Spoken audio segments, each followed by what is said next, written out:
So how would a veteran approach C&P exams differently for a static versus chronic condition? The static, I imagine they'd show up and just say, it's just like it says on the wrapper. Yep. You know, I'm still missing these 3 toes. It hasn't changed. Please examine my foot. Yeah. And on the chronic side, what are some of the factors that a veteran should be thinking about? Well, just back up one step for a second. It is unlikely that the VA is ever going to ask for a C&P exam for a condition they consider static. I mean, it would be very unusual. But for chronic conditions, anytime you're going to a C&P, you want to have, number one, medical evidence of the diagnosis.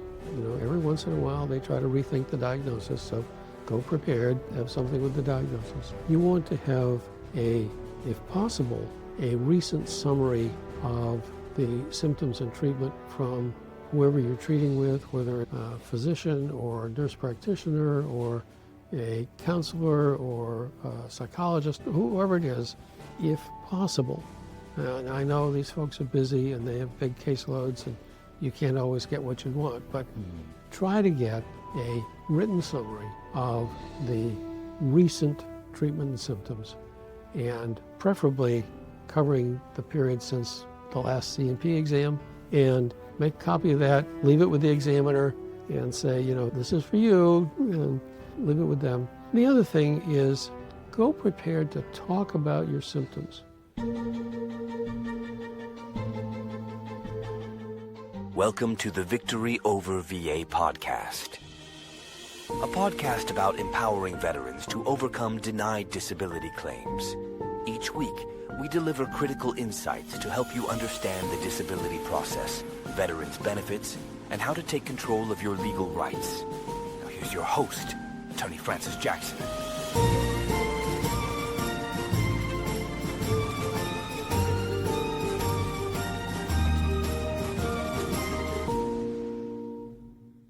Welcome to Victory Over VA.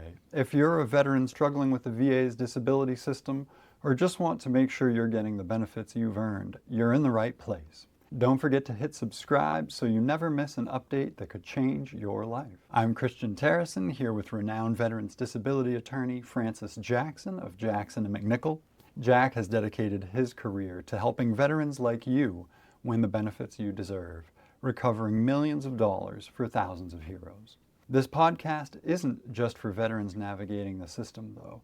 It's for their families, their friends, and anyone else who wants to stand shoulder to shoulder with those who served. So stick around, because we're here to make sure you get the support you need. Now, today's episode is on something that may seem like a small detail in the grand scheme of VA disability benefits, but is nonetheless important, and that's the difference between static and chronic conditions. So when the VA calls a condition static, what is meant by that? It means that in the VA's opinion, that condition is permanent, it's not going to change. So the kind of classic example is when there's an amputation. Say you're a Korean War veteran, you had frostbite, they had to amputate 3 toes. That's not going to change. Those toes are not going to grow back. That is a static condition. It's never going to change. Okay. And so for a chronic condition, what does that describe? Chronic means that terms? It's an ongoing condition. They don't expect it to go away, but it can increase and decrease in severity over time. So, medication or other treatment may lessen the symptoms and cause the condition to be less severe than at its most florid. I guess at first blush, it seems like chronic and static would be mutually exclusive, but can you ever have an instance where there's a condition that falls under both headings? I think you probably could, but the VA doesn't do it that way. It's either chronic or static. Okay. And that actually gets into some interesting questions in terms of, if you've got a static condition, I guess and then there are related chronic conditions, the best path would probably be a secondary service connection for whatever the chronic aspect would be. Right. Assuming it's something that could be separately rated. Yeah. That's right. So what is the practical purpose of the VA making these chronic and static distinctions? Well, as you know, The VA takes the position that with regard to chronic conditions, they can re-examine and potentially change the rating. And sometimes that will be the unpleasant situation where they think they should reduce the rating. So that's, for their purposes, that's why they characterize. The things that are static, they're not going to re-examine you about. Things that are chronic, they won't necessarily, but they may re-examine and, potentially higher rating or potentially a lower rating. Now, if you work with the VA long enough, you will see everything.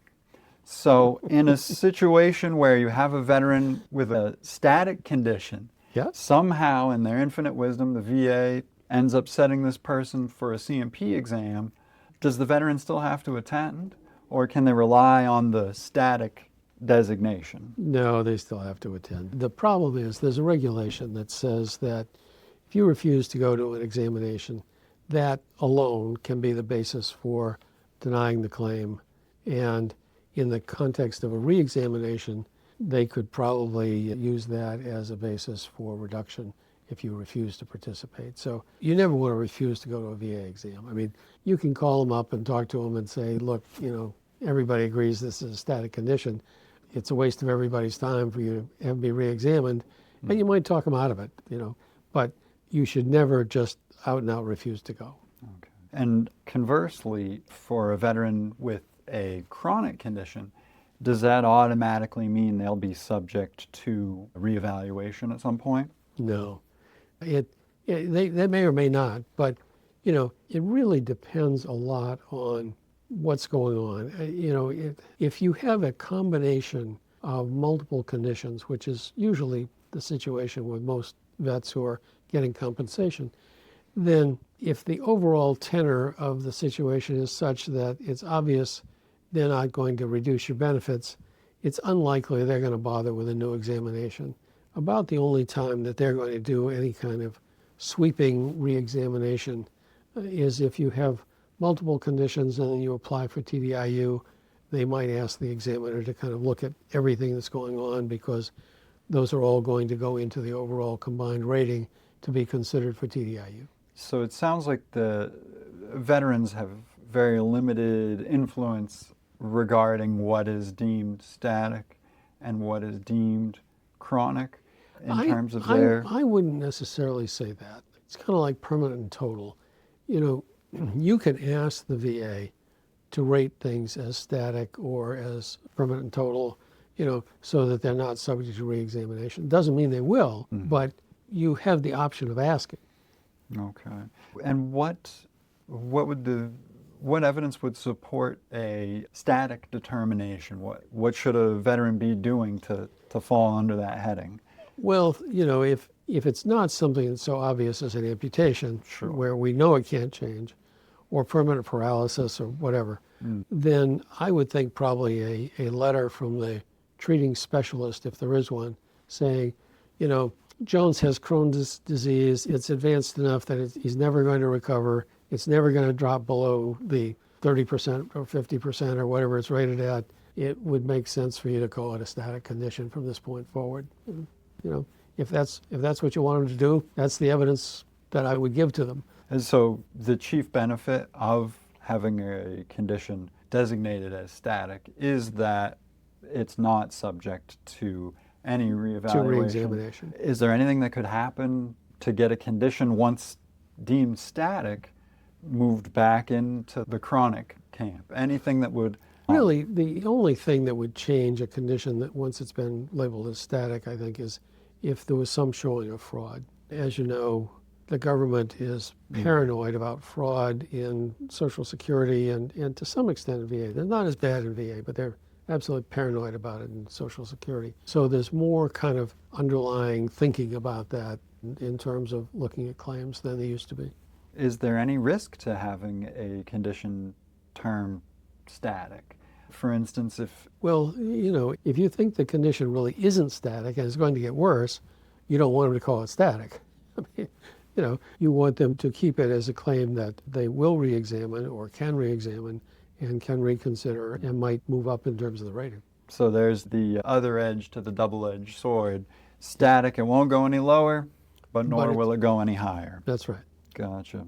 And then how does the static versus chronic distinction play into permanent and total? I know you'd mentioned that. Well, I'm not a VA rater, and I'm sure there's a mechanical approach to this somewhere hidden in the M21 that I haven't ever bothered to take the time to find. But what the VA does is at some point they will decide that a combination of conditions that you have is sufficiently severe and has been extant for a long enough period that there's no point in continuing to keep it in their active list to be reviewed, and they should just designate you as permanent and total, take you off the list of people they have to worry about reviewing, and call it good.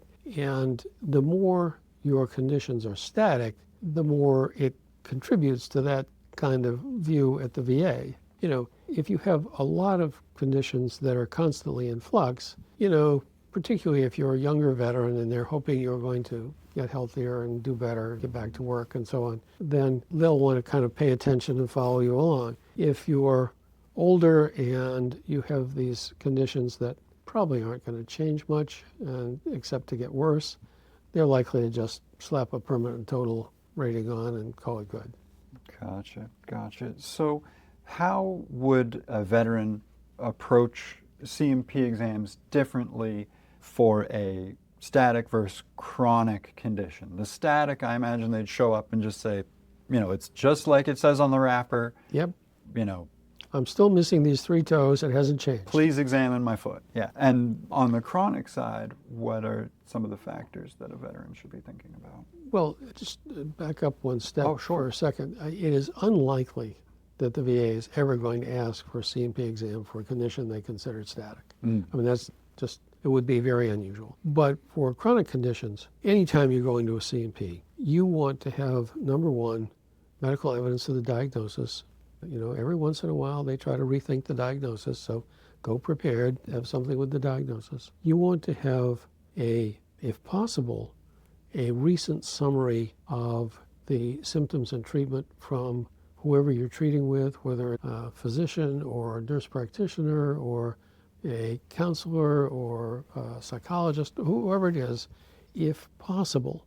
And I know these folks are busy and they have big caseloads and you can't always get what you want, but try to get a written summary of the recent treatment and symptoms, and preferably covering the period since the last CMP exam, and make a copy of that, leave it with the examiner, and say, you know, this is for you, and leave it with them. The other thing is, go prepared to talk about your symptoms. One of the biggest problems in the actual operation of the VA disability rating system is that a lot of these folks still have that kind of military mindset that pain is weakness, and I don't talk about my symptoms, I keep a stiff upper lip, I press forward. You know, what many people do is to shoot themselves in the foot by minimizing their symptoms. One thing that we have found, as you know, important when you get to the hearing level is bring the spouse. The wife will be the first to say, you know, he's got all these problems and he just won't admit to them, and he keeps saying there's nothing wrong, but this happens and this happens and this happens and this happens, and he's in pain and sometimes he cries, and, you know, and the guy's too proud or too embarrassed or whatever to admit to that. That's, you know, that is the biggest single problem with CMP exams, is that people understate their symptoms. And then for a veteran who's got a CMP exam for a chronic condition, but is also already service-connected for a static condition, I hesitate to ask the question, but should they make any passing reference to the static condition? I know that I've seen the VA, for instance, put a lot of weight on omissions, for instance, in a CMP exam. And if it comes back and, you know, the CMP exam was set for a knee problem and the examiner makes no mention of the amputated toes on examination, the folks at the rating will things get sometimes say so mechanically, and they'll sometimes say, well, obviously he couldn't have been having problems walking because he didn't even mention his amputated toes. Yeah. Right. No, it is worthwhile at any CMP exam to at least summarize all of your conditions and say, well, I've got this and this and this and this and this, but today I understand I'm here about this, and I'll be happy to tell you about the others, but the symptoms of this are whatever they are. Yeah. I just wanted to bring that up because, again, especially at the regional office level, I've seen some shocking mechanical applications of, the decision-making rules where, it's assumed that an appendage grew back because nobody mentioned that it was still missing. Yeah, I don't think I've seen them go quite that far, but I take your point. There are lots of times when, somebody has an examination for one issue, and the fact that they don't complain about another one somehow magically means the other one has gotten better. It's just hard to imagine how they get there, but they do. Yeah. On that note, that is our episode for this week. Please be sure to like and subscribe to Victory Over VA, and we hope to see you again next time. We'll look forward to seeing you then. Thanks for joining us this week on the Victory Over VA podcast. Make sure to visit our website, veteransbenefits.com/podcast, where you can subscribe to the show in iTunes, Spotify, or via RSS, so you'll never miss a show. While you're at it, if you found value in this show, we'd appreciate a rating on iTunes, or if you'd simply tell a friend about the show, that would help us out too. If you like this show, you might want to check out our free consultation to see how we can help you with your denied claim. Simply go to veteransbenefits.com and fill out the form. You fought for us. Now let us fight for you. And be sure to tune in next week for our next episode.